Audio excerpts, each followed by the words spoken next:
everybody. Welcome to the Energy Realities Podcast, Oh Canada edition. I'll tell you what, this is an exciting day.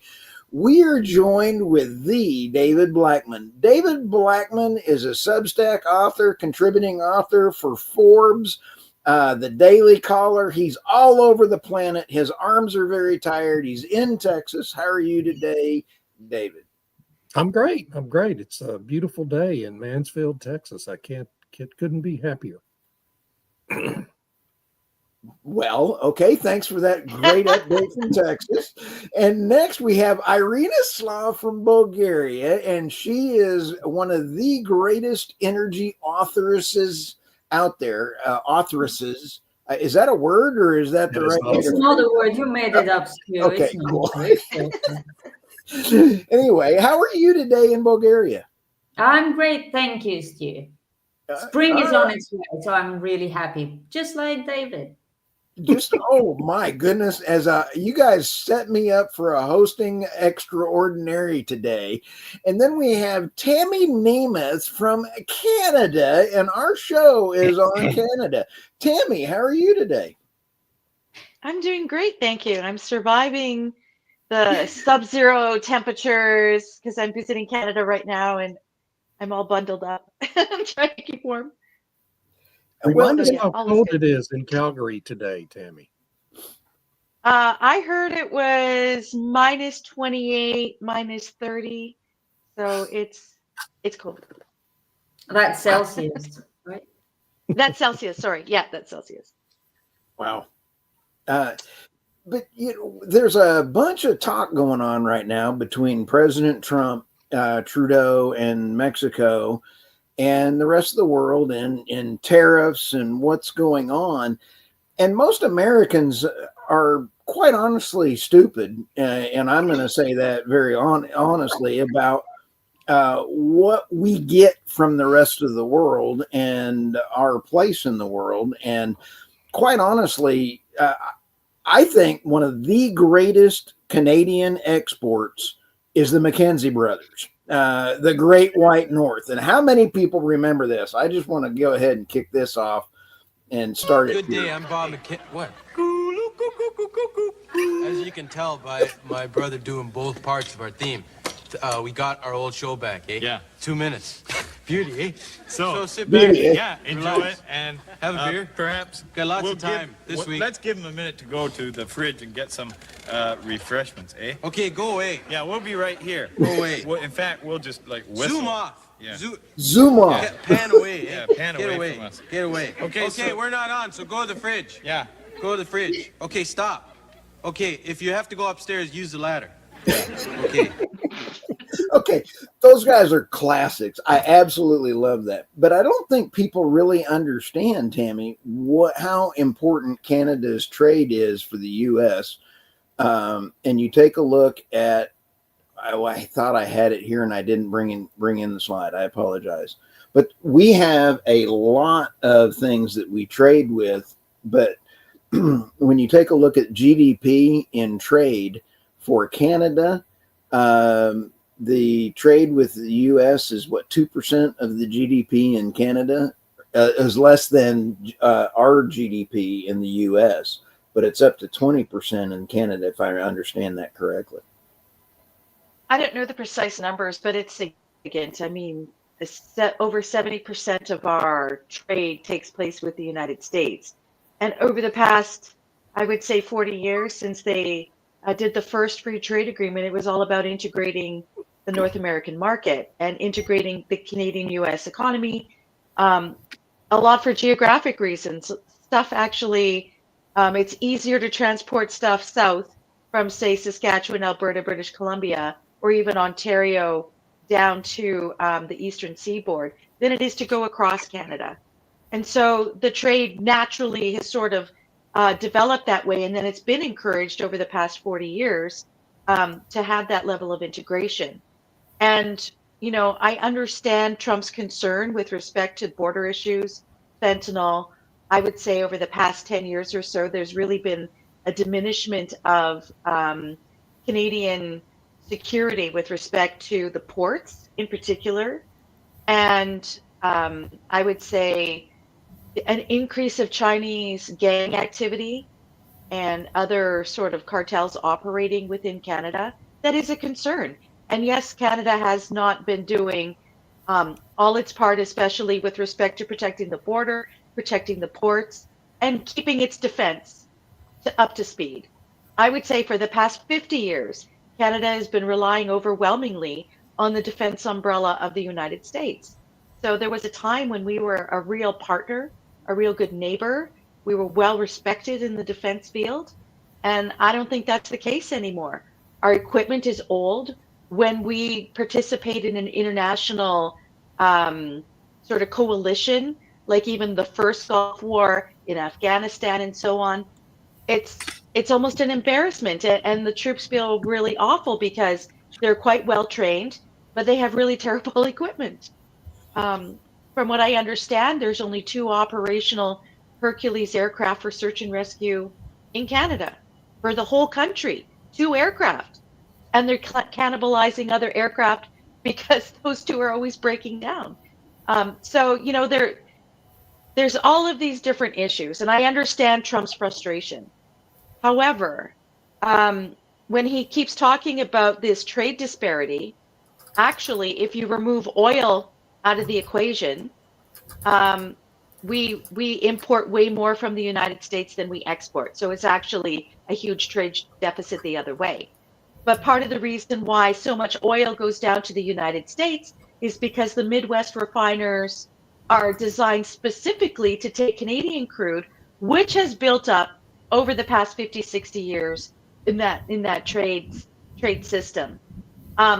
So I don't agree with his economic position as much as I agree with what his criticisms about the border and our terrible defense commitment.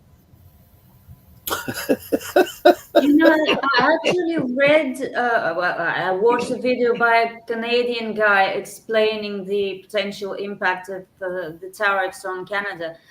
And he said that trade with the US makes up a really, really big chunk of GDP. But more importantly, what I found more interesting is that each province of Canada trades more with the US than with the other provinces.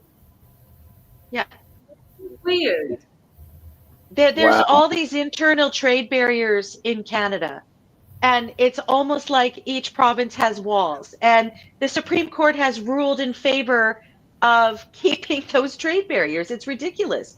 So, for example, there was a case where I think it was someone in New Brunswick or somewhere in the Maritimes bought beer where it was cheaper in another province and tried to cross the border, got arrested because they were moving alcohol from one province to the other. And the Supreme Court ruled that that was wrong because it was undermining the reduced or the higher alcohol prices in this other province. So when you have this kind of ridiculousness, and I'm sure it was the beer, trying to get cheaper beer from a different jurisdiction, and Wow. and the Supreme Court ruled you can't do that. So this is a problem, and It sounds like a problem. and I don't know. Yeah, I don't know how they fix that. I think Pierre Poilievre has just come out with a proposal to try and lower those internal trade barriers. That sounds like a good idea. It sounds like an idea that makes sense. Yeah. Your comment, Irina, is fantastic. The U.S. imports oil from 15% from OPEC, 7.1% from Mexico, 5.9% from others, 10.9% from South America, but 61% of our oil comes in from Canada, the heavy oil sands, which is the Canadians do a phenomenal job of clean energy production. And I have to give all the EMP operators in Canada a shout out because they are phenomenal. And I'm sorry, I don't mean to be too huggy on them right now, but boy, they are fantastic. I love all my EMP operators up there. Yeah, I think there's a bit of frustration that, on the one hand, we were encouraged, and we encouraged ourselves to go into the American market, to have this integrated sort of North American energy corridor. And then now it's like the door being slammed shut on this, and to hit us with even more penalties, because that oil is already delivered to the Midwest at a discount. And now it's another 25% or 10%. And now this, I have to give Ananias a shout out from X. These are his slides and his information. This is Canadian imports. They bring in 52.9% from the United States. Nigeria is 11.2. Netherlands 4.4, Angola 3.7, the UK 3.5, Egypt. I didn't see this on my bingo card, so I'm glad I got it They're from him. importing oil from the UK. Yeah, go figure that out. Sure, there's two oil Not for long, platforms probably. in Sherwood Forest that we had to go do in World War II. It's still operating. Here is each trading partner's. Let me Each see if it state's big zooms. trading partner. Whoa. Yeah.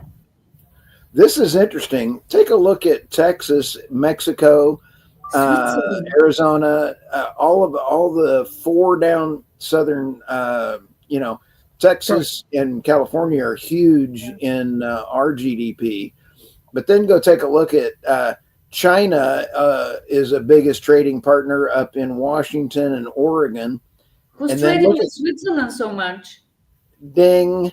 That would be Las Vegas. So they must be doing money laundering, I'm guessing. I don't know.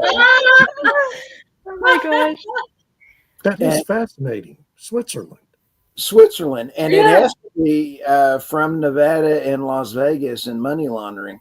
So I don't know. And then Hong Kong for that. But take a look. Canada is significant to a gigantic chunk of Yeah. the U.S. Sure. And then look at China and Louisiana down there. Yeah. They Wow. just do things differently in Louisiana. And Anyway, Brazil, it's in Florida. That's interesting. Very. This was some pretty. This is from the U.S., the biggest trading partners, and I thought it was very interesting. And then look at Canadian and France up there, Belgium and Canada, and you take a look up. This is an unbelievable mindset change in who are we trading with?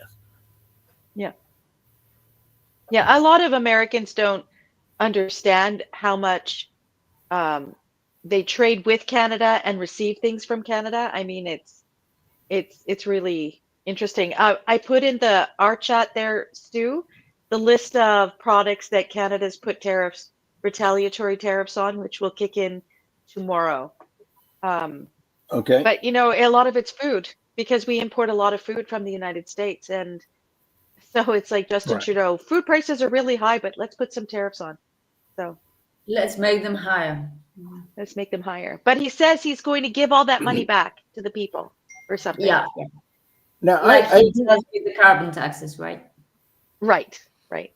I do want to say this for most folks. People think that President Trump is coming out and saying that we're going to start all this tariff war, and that it's not it's a one-sided thing. When you take a look at what Canada tariffs the United States and what the UK and the EU tariff the United States, and they don't import, this is called right sizing, and what President Trump, in my opinion, is doing. But this is exacerbated by the problem of our own federal government. And I'm going to talk about it a little bit in one of the discussions later. And that is what Doge has found out about our financial system. And it is absolutely horrific. Now, there's 270% tariff on dairy products from Canada from the U.S. to Canada.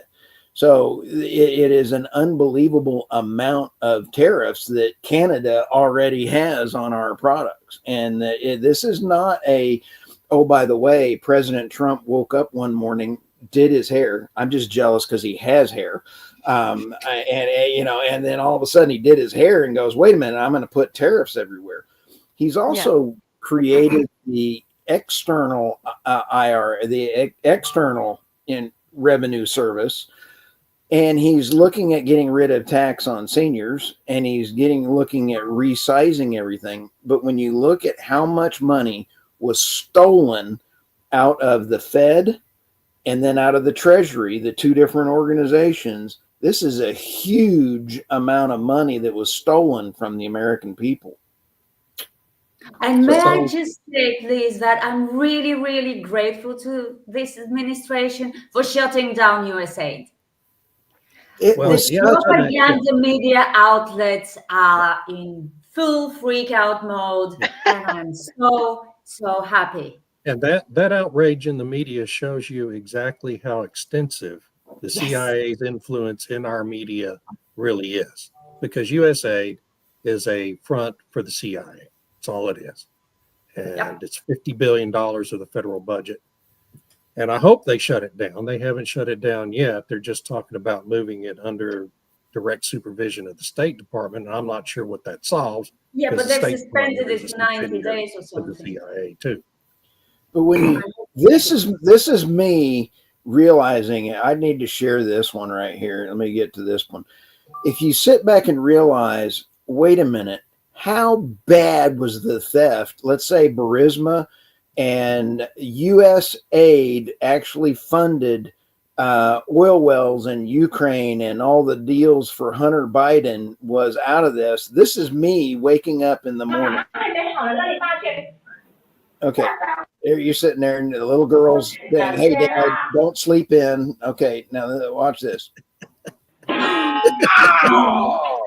This is the media waking up this morning and realizing that we're finding out what a crime scene our government is. And this is the same crime scene that we found in X. When Elon bought X, all of a sudden there's another crime scene. Now we're realizing that our own government is a worse crime scene going on. Yeah. So I want everybody to understand that this is not some sideshow for the Trump administration. The tariffs, the rebalancing of tariffs policy with not just Canada and Mexico and China, but Europe as well, goes all the way back to the post-World War II agreements that set the United States up as the global policeman to ensure the free flow of trade in our sea lanes, which the United States agreed to under the Marshall Plan, as well as the chief funder of the recovery efforts in Europe from the war. And Europe and Japan both. I mean, they have been completely ravaged by the World War in a way that the United States did not suffer because it was never invaded. And our economy had grown so large at that point that it was thought internationally that the United States consumers could basically, bear the cost of all this. And they have, and it's actually been a very successful thing. But that was 75 years ago now.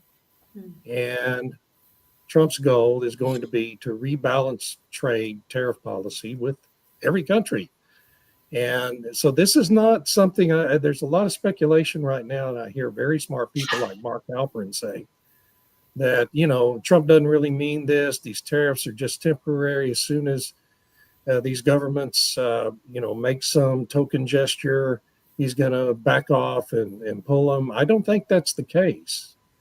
I mean, as Tammy pointed out over the weekend, Justin Trudeau's already made a token gesture, $1.5 billion of increased border security spending.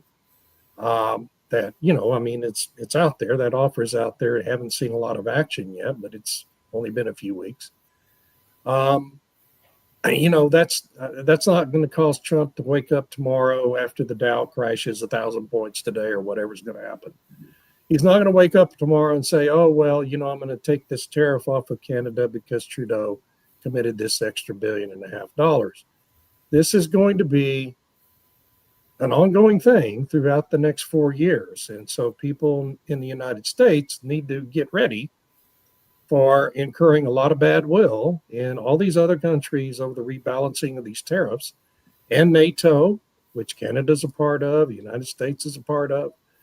There's going to be a complete rejiggering of the agreements within NATO, and all these international alliances that the U.S. is the chief funder of and has been for a long time. Trump is very intent on rebalancing all of that. Doesn't mean the United States is necessarily going to pull out, but we're not going to fund 70% of NATO anymore. Please don't tweet what you did to USAID, because Mark Rutte is calling for war again. We got 3 to 5 years to prepare for war. Really? No. With who now? With who? With That's the Russia, thing. I'm That's the sure. whole reason. If we weren't funding this proxy war with Russia, there would be zero reason for NATO to even exist. Okay? No reason. There is zero reason for NATO to exist. And I hope Trump will deal with that too. Because this is your money. But it's going to create a lot of bad will. And as Tammy notes, we're causing a revitalization of the Liberal Party in Canada. And it means the likelihood the Canadian elections are just probably going to end up re-endorsing the Liberal Party for another 5 years or whatever it is. And so there's going to be a lot of unintended consequences to all this. But this is not some deal where Trump woke up Saturday morning and said, oh, yeah, I'm going to impose these tariffs for a few days, see what happens. This is a long-term strategy, and people had better steel themselves for what's to come, because there's going to be, impacts in the stock market, as we're going to see today. So, we also have to remember that Canada is very important to the Nord Stream pipelines, that the turbines that were made in Canada, because the McKenzie brothers were very important when they said that Canadian space arm was very important, so that you could drink a beer in space, But the Canadians actually made that was honestly that I didn't make that up. I saw it Canadian Club whiskey, yeah. But the Canadians' importance to Nord Stream was very important in those turbines that they have. That the Canadian technology and exports around the world are very important as well too. So as we're talking about this, we're also talking about the end of the Ukraine war coming up. This is from Gail Campbell Anders. Fentanyl is a big problem in Canada. See willful blindness by investigative journalist Sam Cooper. His work is supported by Mark Codas, previously a short-selling hedge fund manager. See also Substack, the Bureau. Well done. He's the only one, as an investigative journalist in Canada, exposing the Chinese links to the fentanyl. And we just had this inquiry in the Canadian Parliament about foreign interference, particularly China, in their interference with at least 50 sitting MPs, and how they go in and throw their influence around in different ridings and stuff like that. And he's the only one who's really been digging into that, and what are those networks and what's that influence. And I have to say the outcome of that inquiry is rather a joke. And I'm not surprised. But like I said, there's significant issues with our port. I heard the other day from a reputable source that Canada hasn't had a dedicated port security force in Vancouver since 1997. They've been relying upon the Canadian Border Agency to be monitoring all this stuff. And there's some indication CSIS has been, that's our security services, has been warning that some of those agents have been significantly compromised. And in a year, they inspect less than 1% of the containers going into the Vancouver port. So there's serious issues there. And a lot of that's where the fentanyl's coming in, especially through the Vancouver port. And then it gets filtered through different jurisdictions in Canada. Alberta has been trying to crack down on the different fentanyl houses or in fact, where they're making it and whatnot. And they found, I think it was last week, a really uh, large stash, I suppose, of the different chemicals that they use to make the fentanyl. So Hmm. it's a problem, and maybe this is a bit of a kick in the pants for some forms of Canadian government to step in and try to get a grip on this. But I agree with David that this is a long-term thing.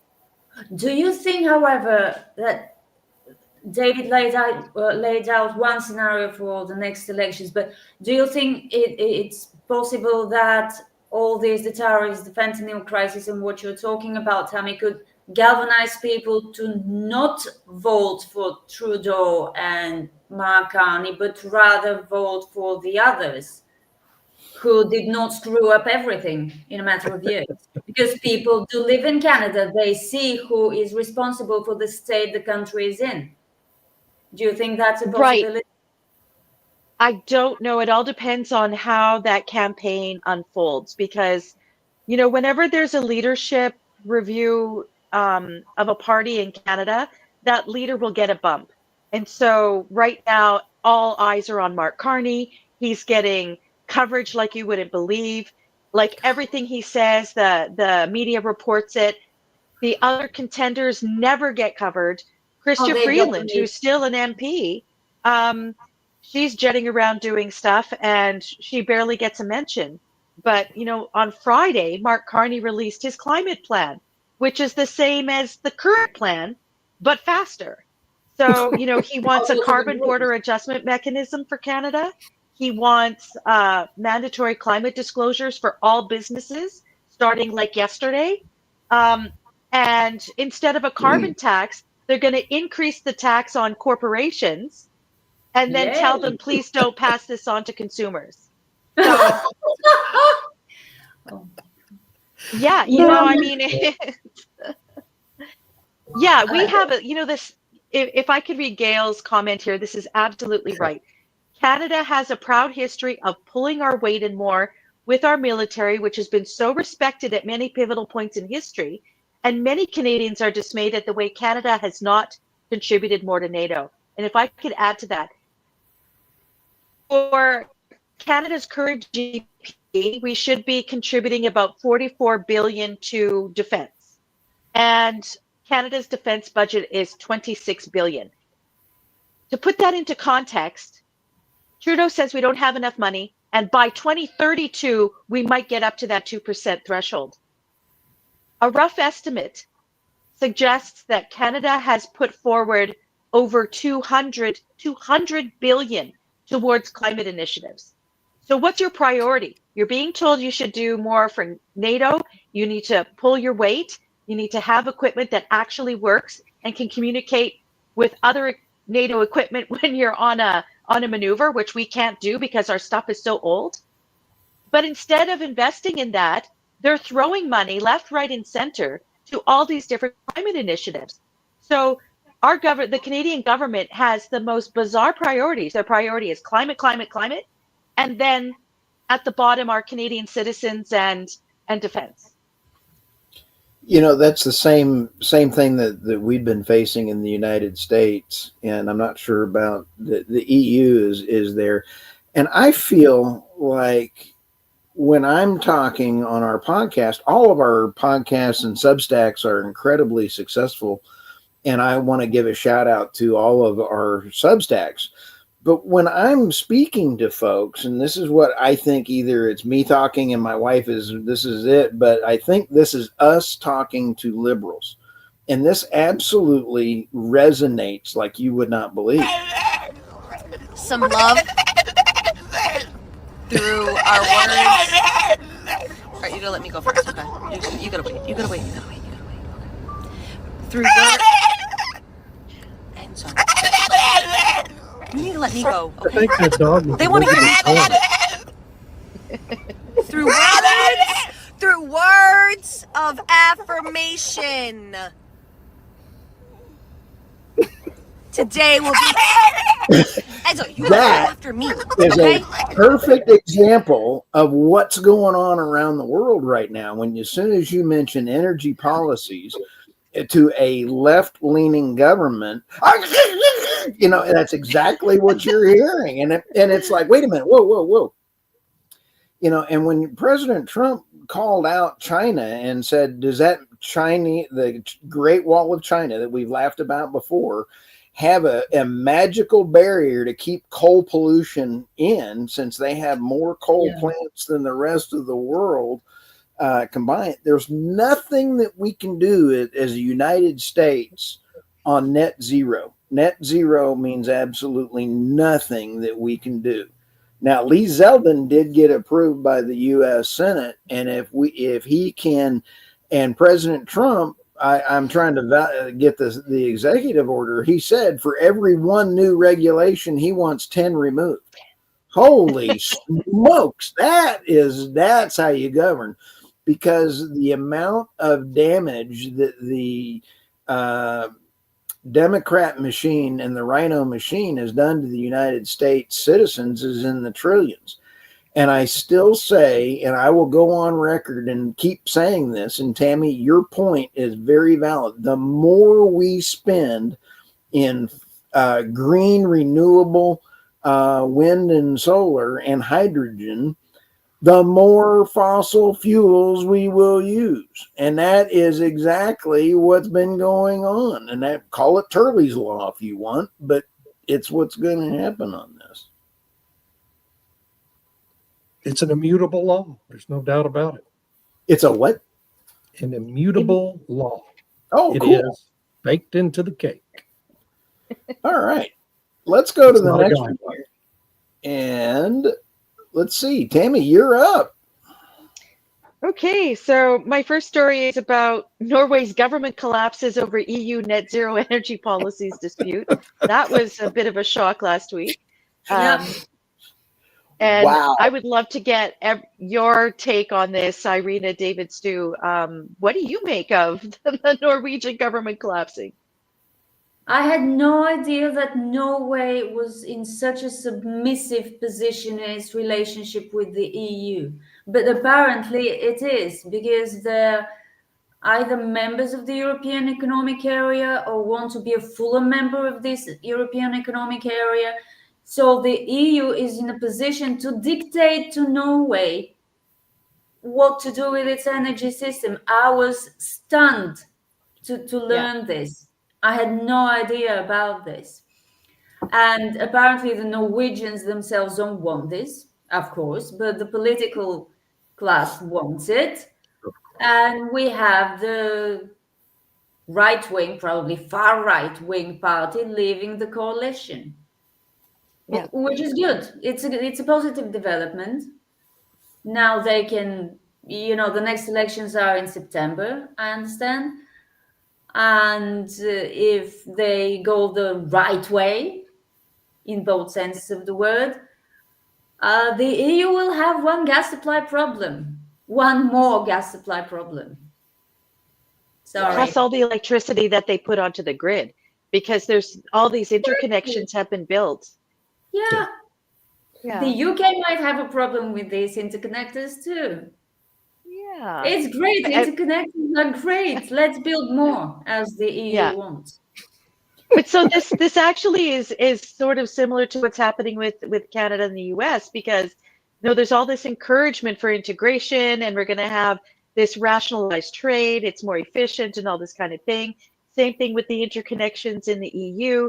We'll have all these interconnections, and so it'll all be really efficient and rational. And then what happens when one of the parties gets angry about something, and they use that as leverage? Now, when you encourage that kind of interdependence, and then one of the members yanks the carpet out from underneath, then that becomes a real big problem.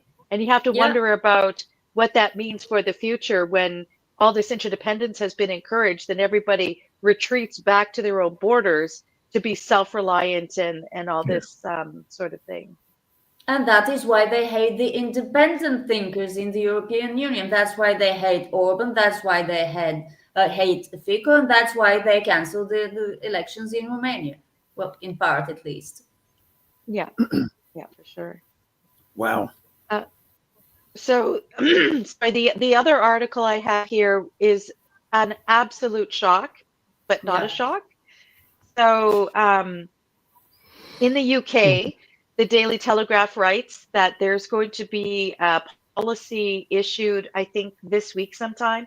It was suggested it'll be on Friday, that they're going to take 10% of the UK farmland out of food production in order to put either solar projects on there, plant more trees, and create set aside habitat for birds and whatnot.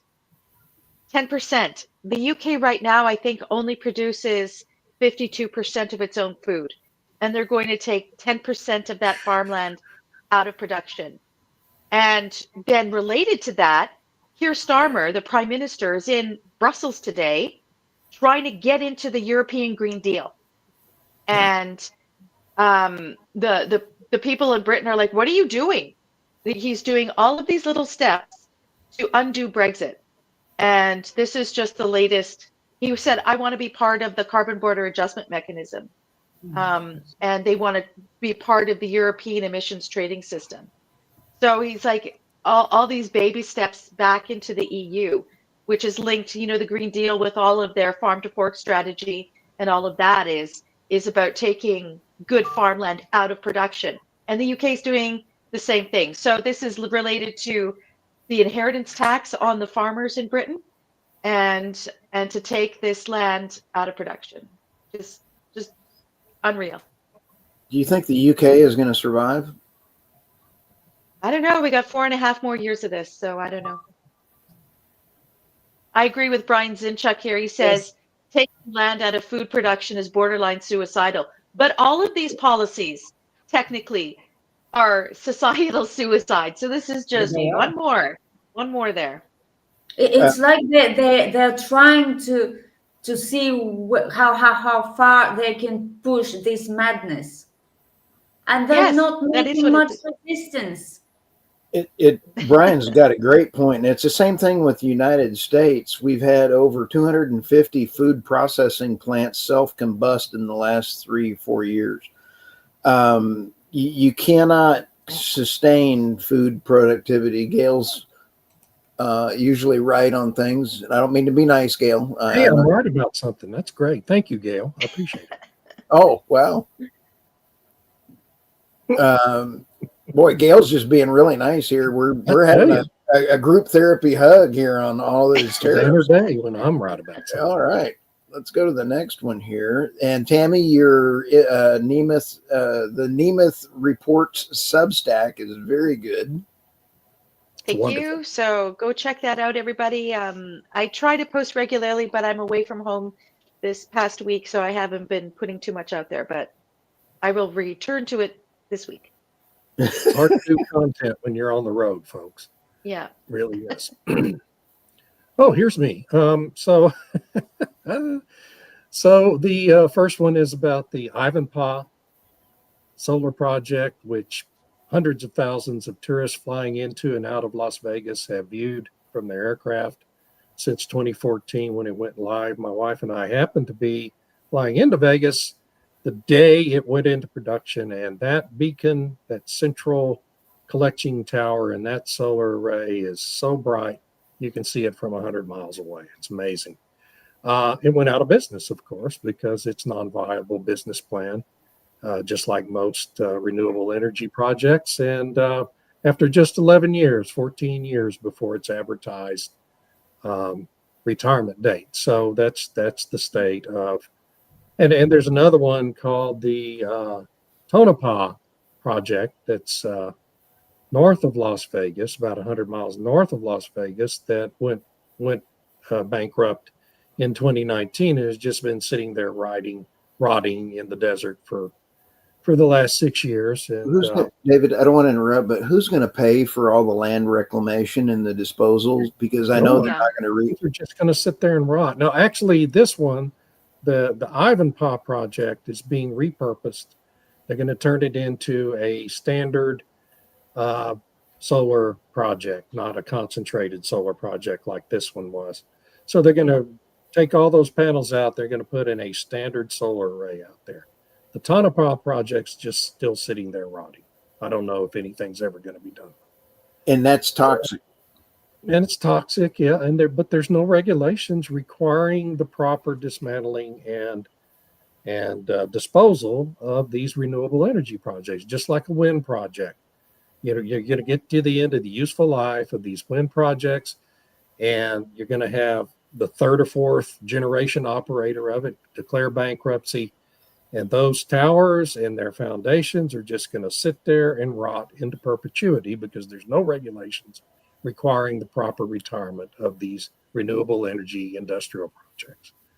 The second one is energy lawfare. This is the Democrats have no political power now in Washington, D.C. So what they're going to do is sue the Trump administration over everything. This is what they did in the first term with very little success. But, it has the impact of delaying some of these moves that the president is going to make over the next 4 years. And we'll see, the Biden administration made a habit of just responding to any inconvenient court decisions by ignoring them over the previous 4 years.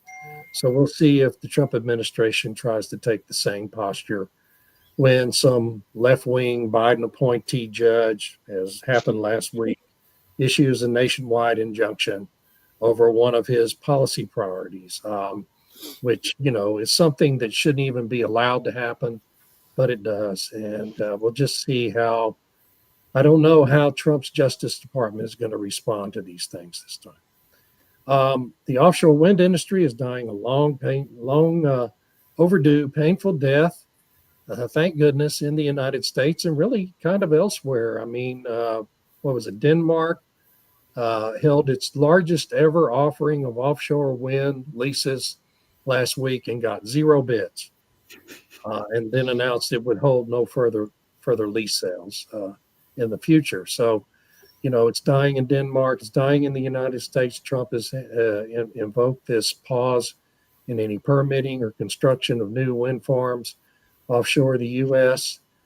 Shell pulled out of $1 billion project last week and took a $250 million write-down hit just to get out of it. And Ørsted, one of the biggest wind developers on the face of the earth, last week had to change out its CEO. No more Mads Nipper. Yay! Gone it.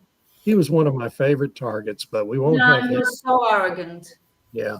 So arrogant. So, the problem with offshore wind is this. Speaking of Shell, go ahead. Speaking of Shell, they've sold all of their oil sands assets to CNRL, Canadian National Resources. Yeah. So Shell's undergoing a big reorganization and doing a lot of stuff, and so you're going to see a lot more big announcements out of Shell in the coming months. But the problem with offshore wind is it's a unsustainable business model that requires constant injections of new subsidies and tax breaks every 2 to 3 years in order to be sustained. That's not going to happen in the United States, and it's not going to happen in a lot of different countries. Probably not going to continue happening in the UK because it's all going to collapse because the government's going to collapse eventually the way they're going. So it's a non-viable, unsustainable industry, and it's going to go away ultimately. And that's my stuff. Cool. And your Substack is? It is Energy Transition Absurdities. The address is very simple. It's my last name, Blackmon, BLACKMON.substack.com. Come see me. All right. Then we have the Irina Slav. Here we go. Yeah, thanks. But could you please pull up the last comment because I really like it. From Jason. Here we go. Jason, Jasona, sorry. As an Albertan, I get new front row seats to the destruction of renewable brings. Landowners need to help fight against wind, solar, and batteries. And also, I'm here helping as much as I can. Great show. Thank you, Jasona. Thank you. You're doing the right thing. Okay, where do we begin? Oh, let's start with engine number one because they're my favorite. I like them so much. So, engine number one was that hedge fund that managed to push three directors on the board of Exxon a few years ago. Pro-climate, pro-transition, because the transition was so important and Exxon was misleading its investors and it was destroying value for the investors by not planning for the transition and instead focusing on oil and gas. That was then. Now, engine number one is building gas-fired power plants with Chevron. How about that? I mean, this is a really good headline. It tells you the whole story without the background, which we remember. Because you see, it was never about climate change. It was never about renewables as such. It was always about investor value, preserving value for investors and increasing it possibly. And apparently Exxon wasn't doing this by focusing on oil and gas.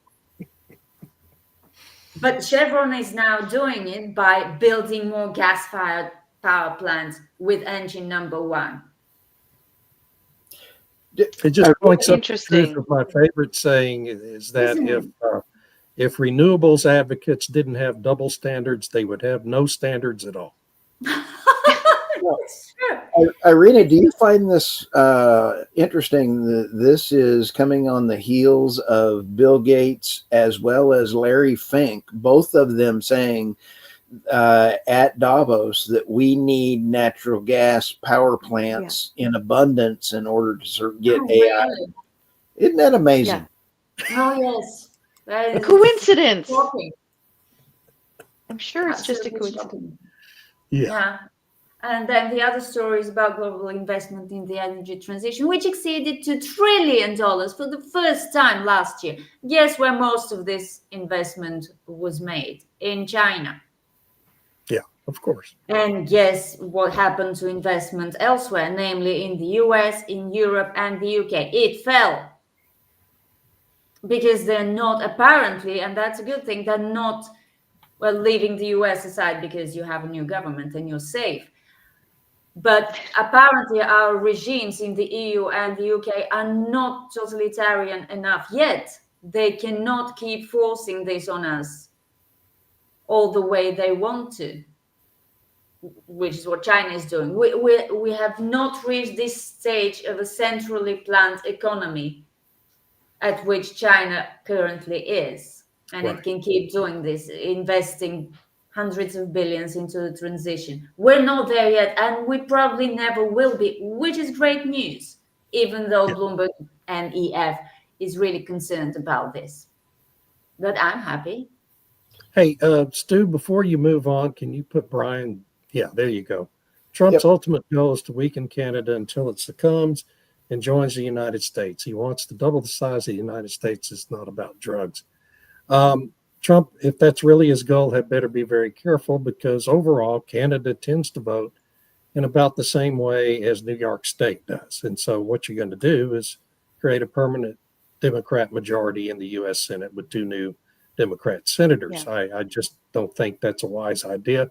If Trump wants to negotiate with Justin Trudeau to annex Alberta, by God, I'm all for it. But the rest of the country, I don't think so, man.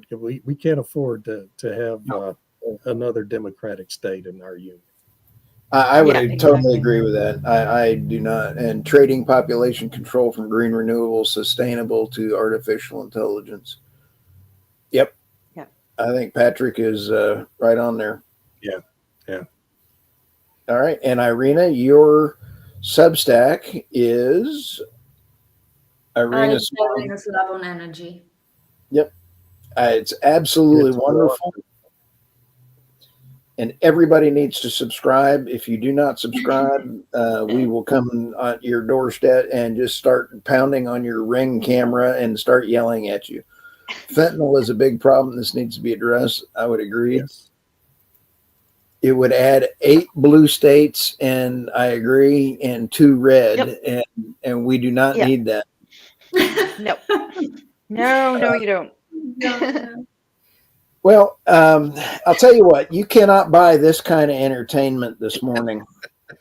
And Panama to scrap infrastructure deal with China this morning. So when Secretary of State Rubio goes down to Panama, and President Trump, Michael Yon is a war correspondent and is down in Panama. I talked to him on Saturday, and he asked me to go down to Panama to do some interviews down there. And I couldn't make the trip because I'm going to be in Houston this week. But this is very important when you take a look at Panama to scrap infrastructure. Michael Yon was showing how many pictures of Chinese signs in Panama. And I remember the Chinese own a port at each end. The infrastructure and the Belt and Road Initiative is ongoing right now in Panama. United States for the last 40 years since Reagan has ignored our own backyard. I applaud President Trump. Whether or not he takes it back by force or not, it is in the treaty we can.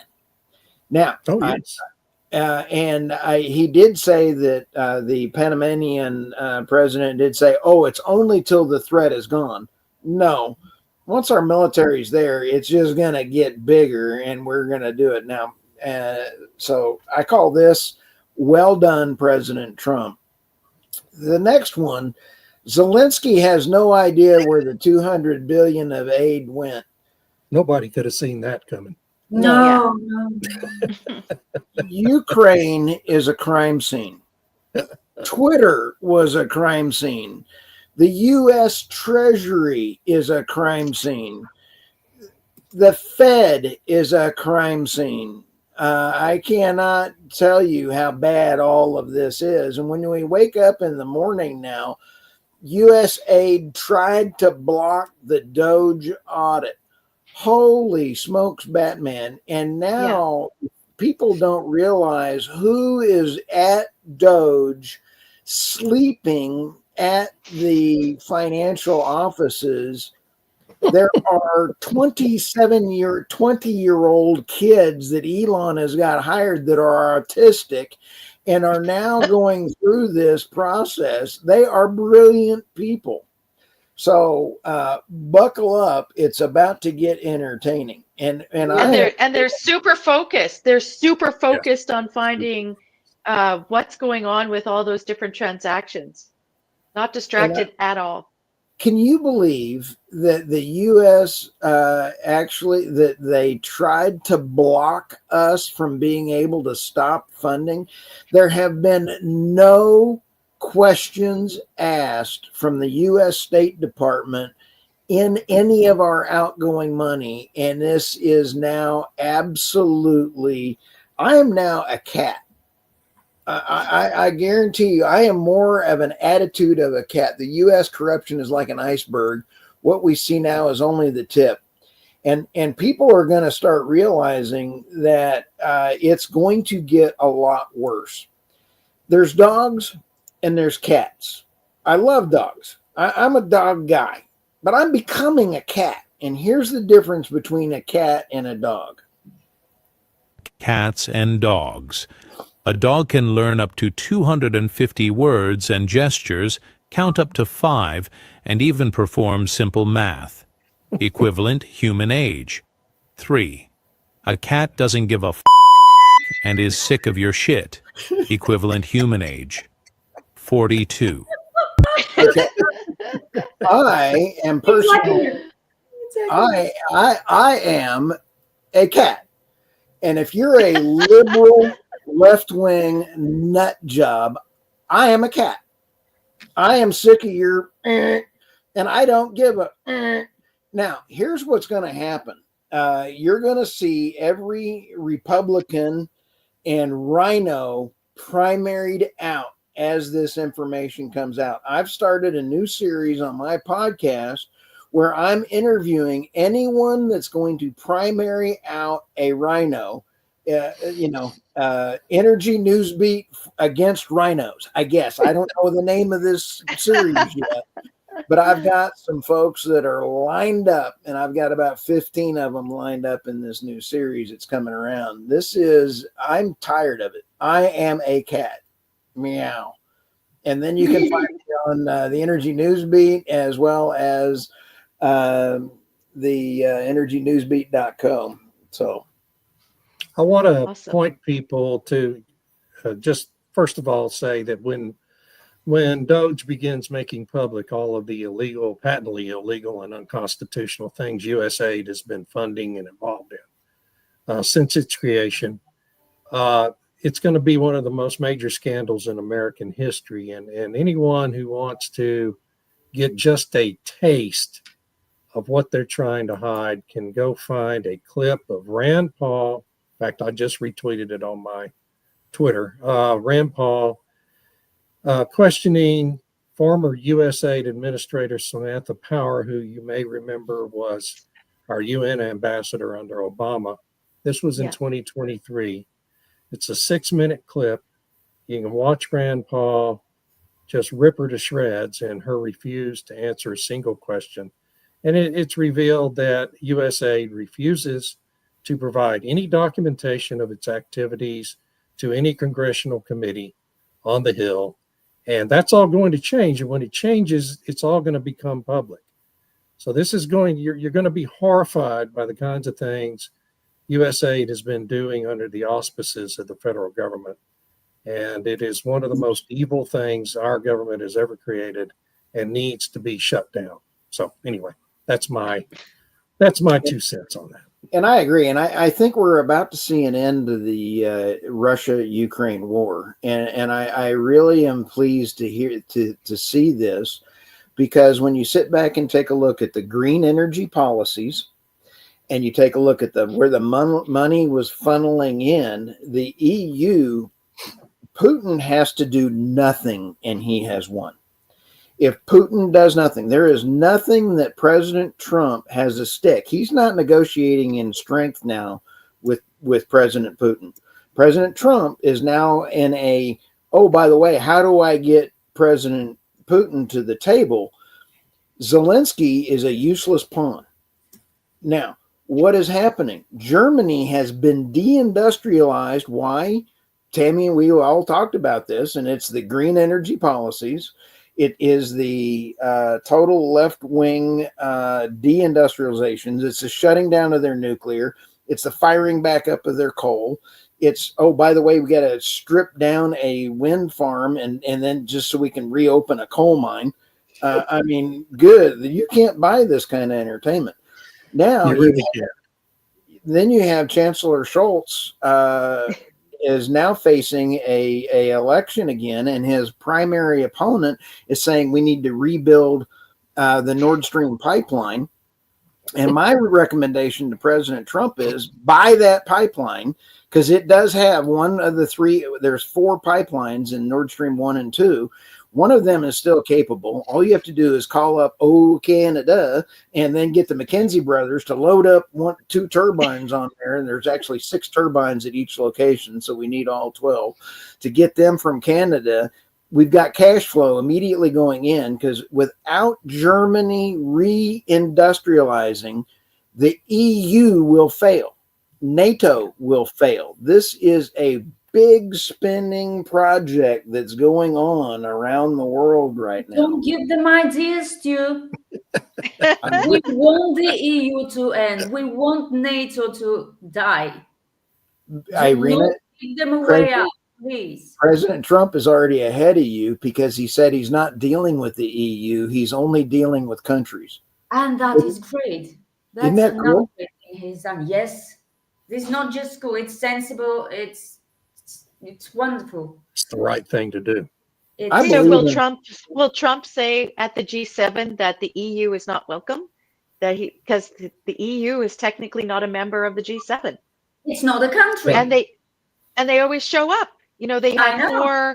four I of the know. elites from the EU there. So I'm I'm sorry, sure guys, they'll I have show to up, run. All right. I don't think Gotta you're go. going to see a G7 again or a G20 with the United States not on the front. And you're not going to see, you're actually going to see what that one video clip of President Putin pushing people aside to go shake President Trump's hand. That do what? It doesn't push people aside. He ignores everybody and goes up and shakes President Trump's hand. And I absolutely loved it. And I think the world of now, remember, I'm going to say this one last thing before I get us all kicked off of our own YouTube channel. Yeah, we're probably already banned anyway. So. We're banned. But Shadow ban. the whole thing is President Putin was pushed into this by NATO. NATO kept expanding. This is not talked about, and this is not something. President Putin was pushed. Now, is he going to keep the land that he's got? Yes, he's now got a land bridge. He's now got the Black Sea, and I think that they are going to see that come around. We're going to see the end of the war. We're going to see the end of the death, and we're going to see natural gas flowing back into Europe. That's my prediction. I could be wrong. Okay. And now on that note, I think you're going to be right. Nice wrap.